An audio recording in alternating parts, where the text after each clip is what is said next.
Good morning, everyone.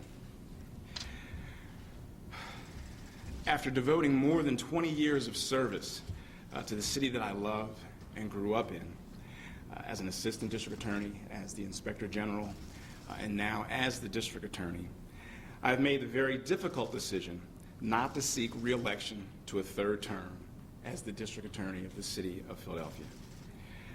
This is a decision I'm making, I believe, in the best interest of this office and in the best interest of my family.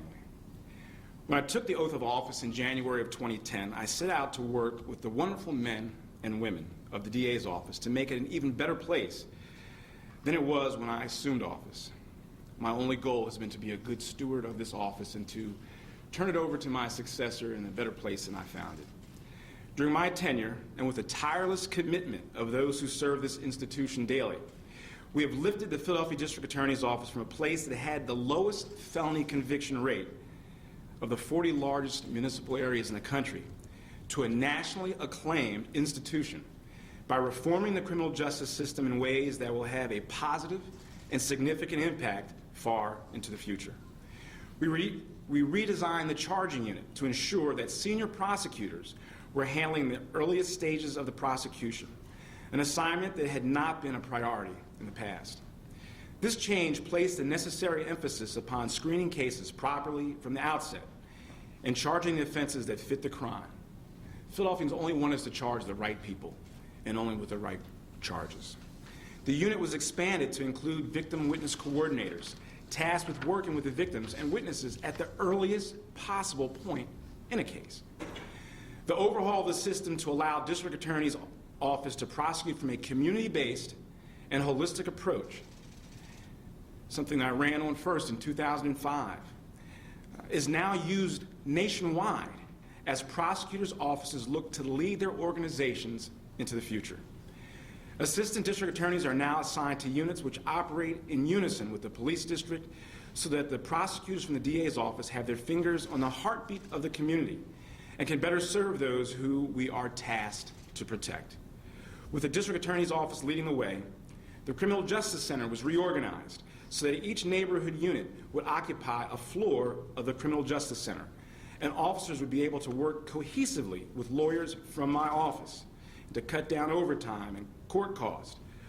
Court rules were changed so that cases were reached on the merits rather than being routinely dismissed when a witness or defense attorney failed to appear. We worked with victims of crime to persuade them to come forward and to protect them from retaliation, thereby inspiring confidence in the fairness of our criminal justice system.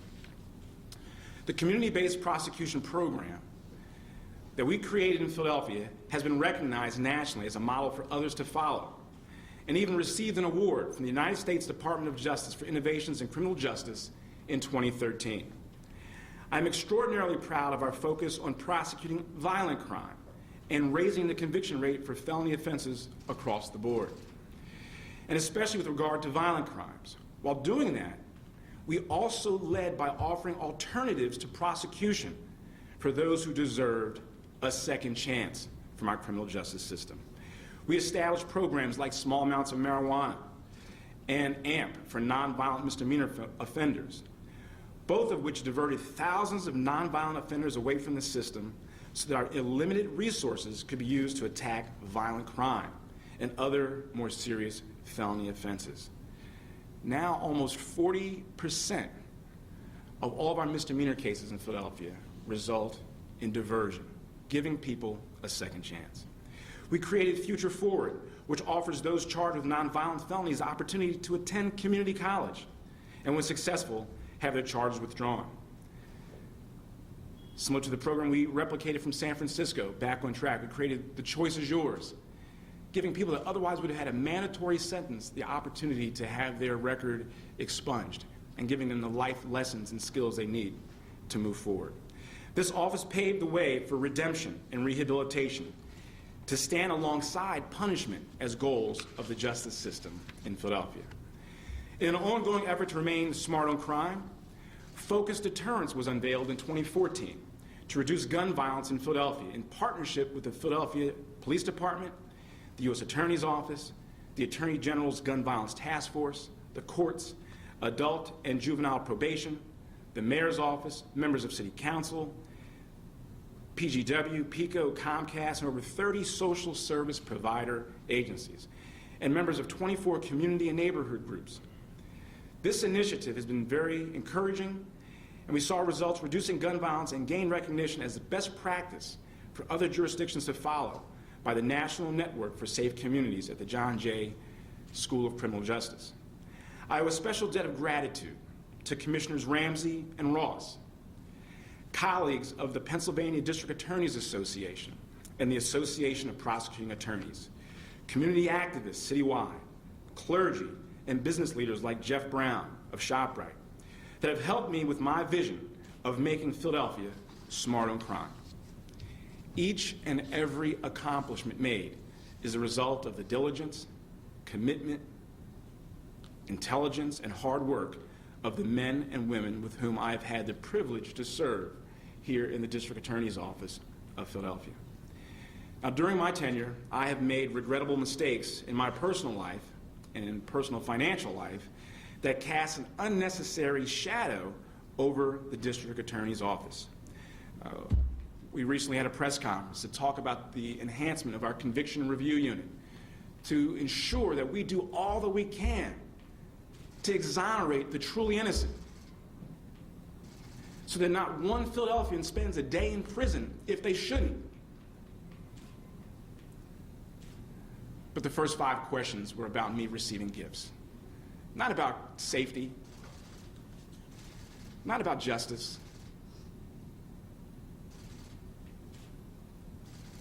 The questions were about gifts.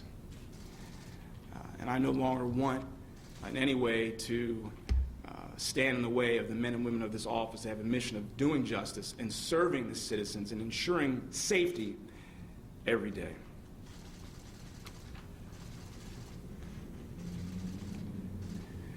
So my decision to accept gifts and fail to report them brought much embarrassment, shame, and adverse publicity to me and, unfortunately, to the office for which I love.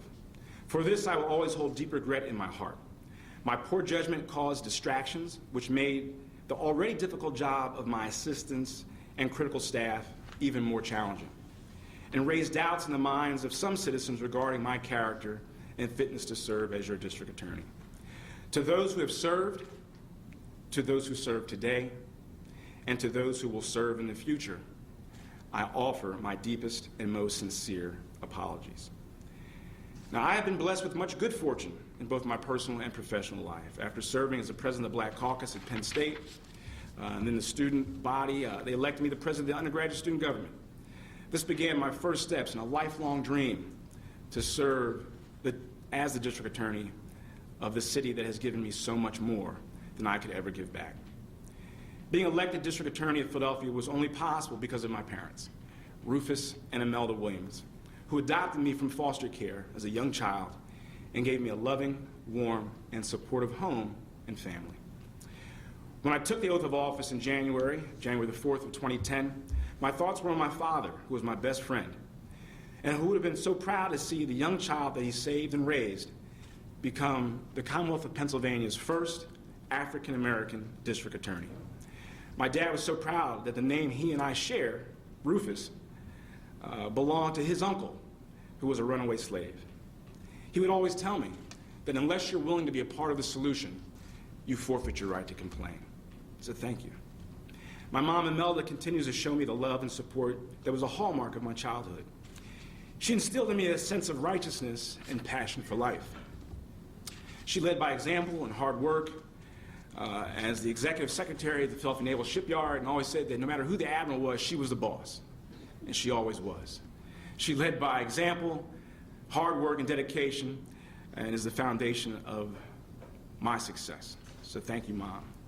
So while my job as district attorney has offered my children a window to a world that few get to experience, it also placed them under a bright light and their father under a constant microscope that would take its toll on even the strongest of children.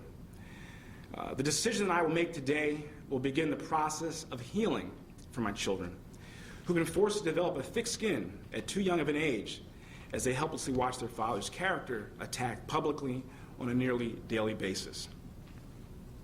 Hope and Taylor are tremendous students and even better young ladies and citizens. I'm very proud of their compassion and tenacity.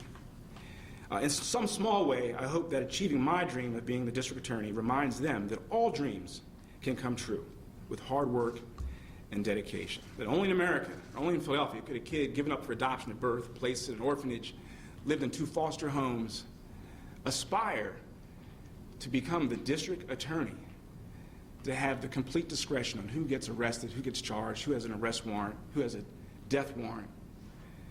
Only in America is this dream possible, and I'm thankful for every opportunity that I have been given. So I want to say thank you and Hope and Taylor for standing with me today and every day. I also want to thank and acknowledge my ex-wife, Sanita, who is a wonderful mother to our children and a tireless champion of mine in good times and in bad. Watching our daughter, Alicia, grow up and have a child of her own has been rewarding and humbling, to say the least. But again, there is no way for me to appropriately express my gratitude to the people of Philadelphia who allowed me the privilege of serving them in so many ways. I will spend the balance of my term trying to regain their trust, the trust that I have lost, and will continue to make this office better than it was when I arrived. That's my goal. Finally, to each and every employee of the Philadelphia District Attorney's Office, I ask again for you to accept my sincere apology that I have let you down and urge you to continue to make the Philadelphia District Attorney's Office a national leader in the criminal justice system. And with that, I thank all of you.